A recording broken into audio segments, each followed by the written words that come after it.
दोस्तों, आज की जो कहानी है मेरी, वो कहानी है आपकी एक देसी चाय की दुकान। इस कहानी का नाम है, जैसे कि नाम से आपको पता चल रहा है, कहानी में आपको बहुत कुछ सीखने को मिलेगा।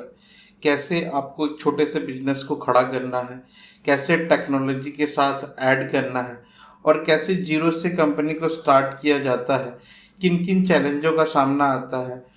और इसमें सारी चीज़ आपको मैं जीरो से, आपको इस कहानी के माध्यम से मैं इस बिजनेस का पूरा वे समझाऊंगा। और ये कहानी आप एंड तक जरूर सुनिएगा।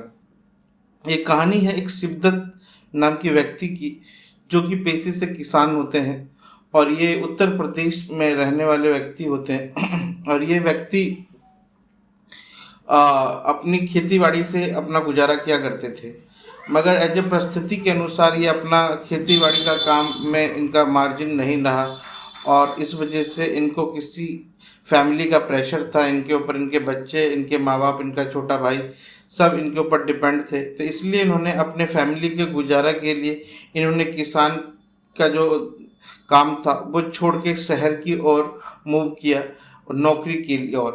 और नौकरी की ओर ये दिल्ली की तरफ जाते हैं। और दिल्ली में जब वो आते हैं तो वहाँ पे एक छोटी सी कंपनी में नौकरी करते हैं। अब इनको कोई किसी तरह का कोई एक्सपीरियंस नहीं था नौकरी का, तो इन्होंने जो है छोटा सा मजदूरी का काम मिला इन्हें एक कंपनी में हेल्पर पोस्ट के लिए, और वहाँ पे ये लग गए। अब इनकी कुछ महीने इन्होंने काम किया, ऐसे अपना गुजारा किया, बट इनका कोई खास मन उस नौकरी में लग नहीं पा रहा था, और ना ही उनका फैमिली का जो फाइनेंशियल कंडीशन उस जॉब के माध्यम से ठीक हो पा रहा था। इसलिए उन्होंने कुछ ही समय, उन्हें पता लग गया कि मैं इस जॉब के माध्यम से तो खुश नहीं हो सकता, और ना ही मैं सेटिस्फाइड हो पाऊंगा, ना मेरा घर का गुजारा हो पाएगा। तो इन्होंने क्या किया कि अपने वहाँ पे देखा कि आसपास में ऐसा क्या अपॉर्चुनिटी है, मुझे क्या करना चाहिए क्या। तो इन्होंने देखा कि इनके एक ऑफिस के बाहर एक चाय की टपरी होती है, जहाँ पे चाय पीने के लिए बहुत सारे लोग भीड़ लगाते हैं। तो इन्होंने सोचा कि क्यों ना मैं भी एक चाय की टपरी लगाऊं। पर जब इन्होंने चाय की टपरी के बारे में सोचा तो उन्हें पता चला कि इसके लिए काफ़ी चीज़ें चाहिए। एक तो स्पेस चाहिए, जो कि एक तो ये दिल्ली में पहली बार आए तो इनको पता नहीं था कि स्पेस कैसे मिलेगा, और इतनी इन्वेस्टमेंट करने के लिए चीज़ें भी नहीं थी इनके पास। तो इन्होंने क्या करा, सैलरी के मंथ एंड में जब इनको सैलरी मिली तो इन्होंने एक छोटा सा मयूर जग खरीदा। और उस मयूर जग खरीदने के बाद इन्होंने जो घर में चाय जिससे ये बनाते थे उसमें चाय बना के उस मयूर जग में भर लिया। और उसके बाद जॉब के साथ साथ जो है वो शाम को जब जॉब से छूटते थे तो ये जो है चाय लेके घूमते थे मार्केट के अंदर में कि रिस्पॉन्स देखने के लिए। तो उन्होंने मार्केट में रिस्पॉन्स देखा और इसकी चाय की इनकी सेल होने लगी।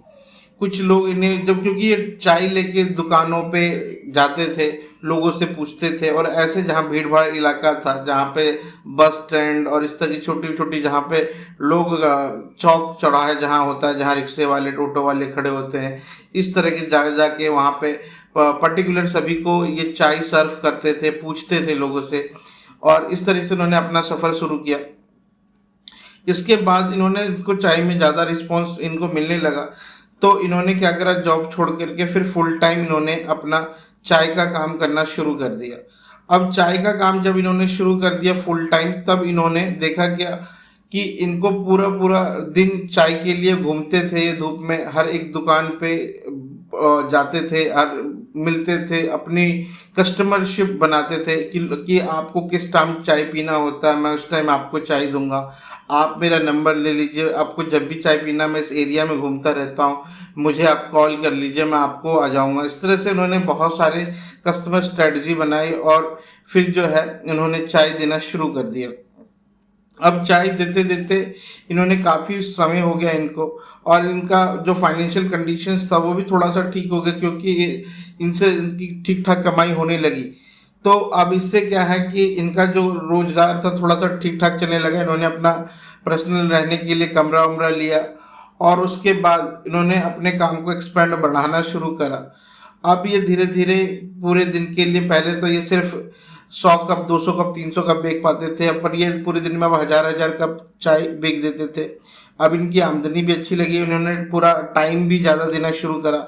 ये सुबह 4 बजे उठ जाते थे और 4 बजे उठ के ये चाय देना सर्व करना शुरू कर देते थे और रात के 11-12 बजे तक ये घूमते रहते थे। और काफ़ी मेहनत और स्ट्रगल और संघर्ष जीवन में इन्होंने किया अपना, और संघर्ष करने के बाद उन्होंने पूरा का पूरा जीवन अपना इस संघर्ष में ही बिताया। इसके बाद इन्होंने देखा कि भाई अब एक समय होता है ना जब बिजनेस में एक पीक नहीं आती है, वहाँ पे बिजनेस जगह स्टक हो जाता है, रुक जाता है। तो इनका भी जीवन में वो स्टक आया कि बिजनेस एक जगह पे आके रुक जाता है। तब इन्होंने सोचा कि मुझे किसी दुकान की, मुझे किसी स्पेस की अब ज़रूरत है जहाँ पे मैं अपने आप को स्टेबल कर सकूँ। तो ये क्या करते हैं कि अब इन्होंने अपनी मार्केट में कुछ इतने सालों से काम कर रहे थे तो कुछ छवि बन गई थी, कुछ कॉन्टैक्ट्स बन गए थे, कुछ जान पहचान बन गई थी। तो इन्होंने उनके कॉन्टैक्ट्स के दम पे इन्होंने एक छोटी सी दुकान ये रेंट पे लेते हैं और वहाँ पे चाय का काम स्टार्ट करते हैं। जब ये चाय का काम वहाँ से स्टार्ट करते हैं तो इनकी दुकान वहाँ पे अच्छी चलने लगती है। तब ये क्या करते हैं कि अपने जो इनका छोटा भाई था उनको अपने गांव से बुलाता है और उसको चाय की दुकान पे बिठा देता है और वहाँ से वो सारे के सारे एरिया में कहता है कि तुम्हें अब ये कवर करना है। अब ये चाय की दुकान से चाय को बेचना शुरू करता है और इनका जो शिवदत्त जो बड़े भाई हैं वो जो है जैसे पहले घूम के चाय बेचते थे मयूर जग में, इसी तरीके से सेम टू सेम ये जग के माध्यम से ही चाय दूसरे एरिया में कस्टमर बनाने लगते हैं, दूसरे एरिया में चाय बेचने लगते हैं। अब दूसरे एरिया में वहाँ पे चाय बनाना शुरू करते हैं, दूसरे एरिया में चाय बेचना शुरू कर देते हैं, वहाँ पे भी कुछ दिनों में अपनी दुकान डालते हैं और ऐसे करते करते इन्होंने पूरी दिल्ली में 7 दुकानें बना लेते हैं अपनी, और वो 7 दुकानों पे अलग अलग एम्प्लॉय रखते हैं। और उसके बाद जब ये इनका बिजनेस एक्सपैंड होने लगता है तब इन्हें जो है समझ में आता है कि अब मेरा बिजनेस जो है थोड़ा सा बड़ा हो चुका है और पैसे और आमदनी भी ठीक होती है, और ये अपने फैमिली को भी ले आते हैं दिल्ली और अब ये अपने परिवार के संग रह रहे होते हैं। अब इन्होंने देखा कि मेरे बिजनेस में जो कंपटीशन बहुत है, क्योंकि इनके संग दिक्कत क्या आ रही थी कि जिस लोगों को थ्रू इन्होंने काम करना शुरू किया उन लोगों ने इनके संग चीट करना शुरू किया। कुछ दिनों में इन्होंने अपनी दुकान खोली और इस तरह से कई सारे इनको प्रॉब्लम फेस करना पड़ रहा था।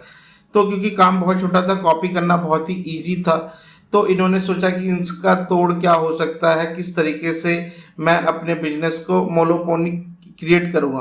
तो इसके लिए उन्होंने क्या करा कि जितनी भी इनकी दुकानें थी उन्होंने एक अपने संग एक टेक का बंदा लाते हैं, क्योंकि ये टेक का बंदा इसलिए लाते हैं कि जिससे अपने बिजनेस में टेक्नोलॉजी को ऐड कर सके। और इन्होंने फिर क्योंकि इनके कॉन्टैक्ट्स कुछ अच्छे बन गए थे चाय देते देते, तो ऐसे एक बंदे से उनकी जान पहचान थी, फिर उनको अपने संग बिजनेस में लेके आते हैं और फिर उनको ये सलाह देते हैं टेक्नोलॉजी को कैसे वो अपने बिजनेस में इनबिल्ड करेंगे और कैसे उस टेक्नोलॉजी के माध्यम से अपने बिजनेस को बड़ा कर सकते हैं। अब वो क्या करते हैं कि वो एक कंपनी में जाते हैं जहाँ पे चाय डालते हैं और देने जाते रहते हैं, उनका पुराना कस्टमर होता है। तो वहाँ पे देखते हैं कि ये जो चाय एक मशीन होती है जिसके अंदर आपने वेंटिलाइजर मशीन जिसमें देखा होगा आपने कि आप ऐसे करके कैश दो, उसमें से चिप्स का पैकेट या कोक्स वगैरह निकलती है, या फिर आप मेट्रो पे देखे होंगे जैसे मशीन आती है जिसमें आपने कैश दिया और वो टिकट बाहर आती है। तो उनके दिमाग में आइडिया था क्यों ना मैं भी इस तरह का कियोस्क लगाऊं अपने चाय के लिए। तो उन्होंने सोचा कि अगर मैंने एक कियोस्क लगा लिया जिसमें कि बंदा सिर्फ अपने पेटीएम से क्यूआर कोड स्कैन करेगा, पेमेंट करेगा, कप आ जाएगी टैब के सामने, बस वो प्रेस करेगा और चाय उसको मिल जाएगी। तो ये जो उन्होंने अपना कियोस्क बना लिया, अब उन्होंने हर अपनी दुकान के आगे लगा दिया। बट ये स्ट्रेटजी इनकी चली नहीं ज़्यादा, क्योंकि लोग बाग जो थे वो नॉर्मल वहीं से चाय ले लेगा तो मशीन के जरिए क्यों लेगा। तो उन्होंने एक हुक को क्रिएट करने के लिए उन्होंने क्या करा कि चाय के तो उसी रेट पे अगर बंदा जैसे ही उस पेटीएम स्कैन करेगा या फिर वो कैश के जरिए जैसे ही पेमेंट करेगा, उसमें आपको क्या होगा कि एक हुक बिस्किट, मट्ठी, फैन, रस, पापे, इस तरह की जो चाय के संग चल सकता है, कुकीज वगैरह जितने होते हैं, तो ये आइटम उसके साथ में ऐड होके गिरता था। अच्छा, इसमें ये चीज़ें नहीं पता होता था कि कब फैन आएगा, कब बिस्किट आएगी, कब कुकीज़ आएगा, कुछ नहीं पता होता था।